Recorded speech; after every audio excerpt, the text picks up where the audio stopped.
Hello मेरे श्रोताओं, मैं एक बार फिर से आपके सामने प्रेरणादायक कहानी लेकर के आई हूँ। जैसे कि आप जानते हैं कि नानी और दादी की जो सुनाई हुई कहानियाँ होती हैं वो जीवन भर सीख देती हैं।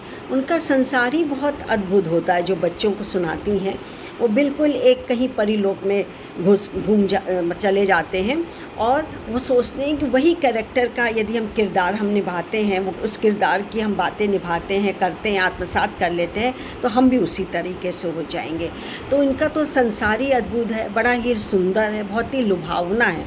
यहाँ तक कि बच्चे उस अपनी नानी दादी की गोद में सिर रख के जब टाइम होता है सुनने का, शाम को रात में सोते समय, तो वो उससे निकलना, वो कहते हैं कि सुनते जाएं, जबकि भले ही वो सुनते सुनते सो जाएं, लेकिन है तो है, कहानी अद्भुत होती हैं, कोई ना कोई सीख छोड़ जाती हैं और हमारे लिए जैसे जैसे जैसे हम बड़े होते चले जाते हैं एक प्रेरणा हमको मिलती जाती है।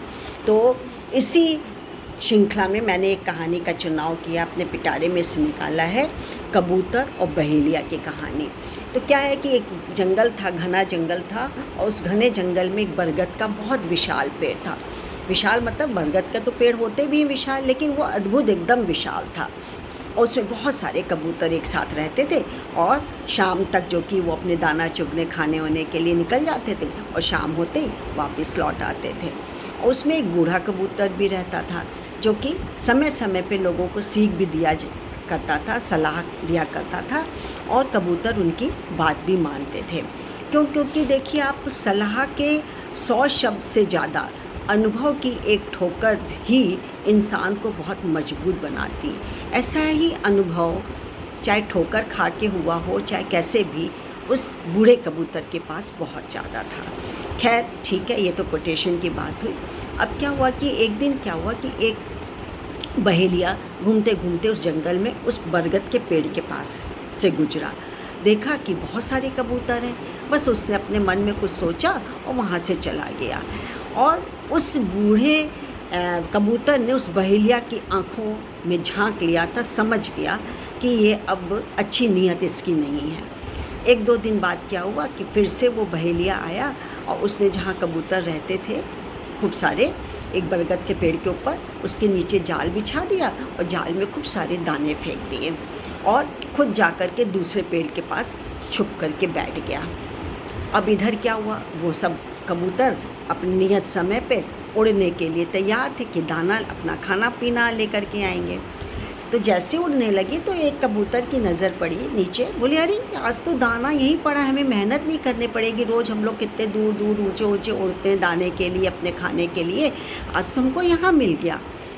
अब बूढ़े कबूतर ने कहा कि रुक जाओ, ऐसा मत करो, लेकिन नहीं, वो कम मानने वाले थे, एक से किया, 2 से बातें किया, जबकि बात मानते थे, लेकिन पेट की आग तो पेट की आग होती, बुझानी, और पास में बिना पकाए हाथ पैर चलाए मिल जा रहा है। हमें भी कभी खाना मिल जाता है बिना हाथ पकाए, छोड़े तो बड़े खुश होते हैं, वो भी बड़े खुश हो गए। सारे कबूतर दाना चुगने लगे।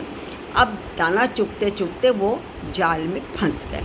दूर से बहेलिया देख रहा था और बहेलिया को बूढ़ा कबूतर देख रहा था। वो समझ गया कि भैया अब हमारे कबूतर के नहीं बच सकते। अब वो सब चिल्लाने लगे अपने बूढ़े कबूतर से, हमको बचा लीजिए, हमने आपकी बात नहीं मान करके बहुत गलती की है, आप जल्दी बचाइए। बोले अच्छा ठहरो, जब तक बहेलिया आए, अभी आ नहीं रहा है, बस चलने ही वाला है, जैसे ही वो आता है तुम सब लोग एक साथ उड़ना। तो बोले हम उड़ ही नहीं सकते, कैसे उड़ेंगे, उसमें जाल में फंसे हुए। बोले मेरी बात मानो, सब एक साथ उड़ना, कोई एक एक करके नहीं। बस जैसे ही बहेलिया आ रहा था वैसे, और बोला, बूढ़ा कबूतर बोला अब मैं जहाँ जहाँ उड़ूँ वहाँ वहाँ तक तुम मेरा पीछा करना, पीछे पीछे आना। तो फिर सबने एक रंग से उनकी बात मानी बूढ़े से कबूतर की, और जैसे उसने बूढ़े कबूतर ने इशारा किया, सारे लोग एक साथ, कबूतर जो थे एक साथ जाल लेकर के उड़ गए। पीछे पीछे बहेलिया, आगे आगे जाल कबूतरों का, पीछे पीछे बहेलिया। अरे चल रहा है, दौड़ रहा है, भाग रहा है। अरे उससे तो पहली बार जीवन में देखा, ये क्या हुआ, ये तो उल्टी चपत पड़ गई, ये तो जाल लेकर के ही उड़ गए, कहाँ मैं जाऊँगा।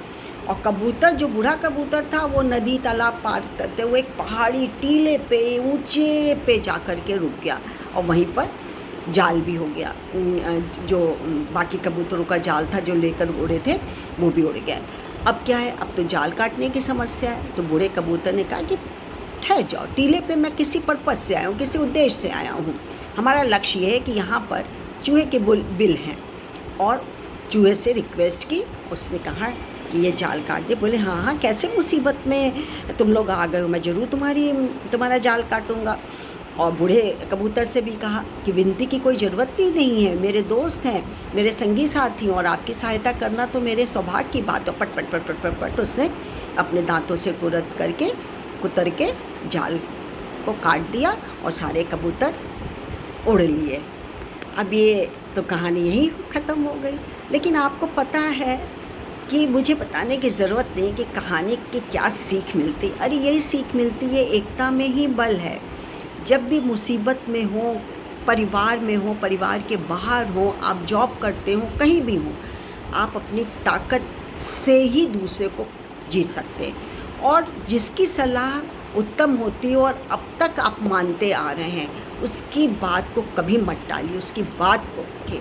और ये जानवर, पशु पक्षियों, कीट मकोड़ों के लिए नहीं, ये आत्मसात हमारे लिए, मानव समाज के लिए, व्यक्ति के लिए एक संदेश होता है कि हमें हमेशा अनुभवी और बड़े लोगों की बात को मानना चाहिए और एकता के साथ एक संगठन बना करके हमको काम करना चाहिए या निर्णय लेना चाहिए। यही कहानी का उद्देश्य होता है, संदेश देना होता है मेरा। मैं आज इजाज़त लेती हूँ, फिर एक कहानी के साथ उपस्थित होंगी। मेरा आपको नमस्कार। मैं doctor Manju Jain, retired associate professor from S N Sen degree college Kanpur. Bye and thank you.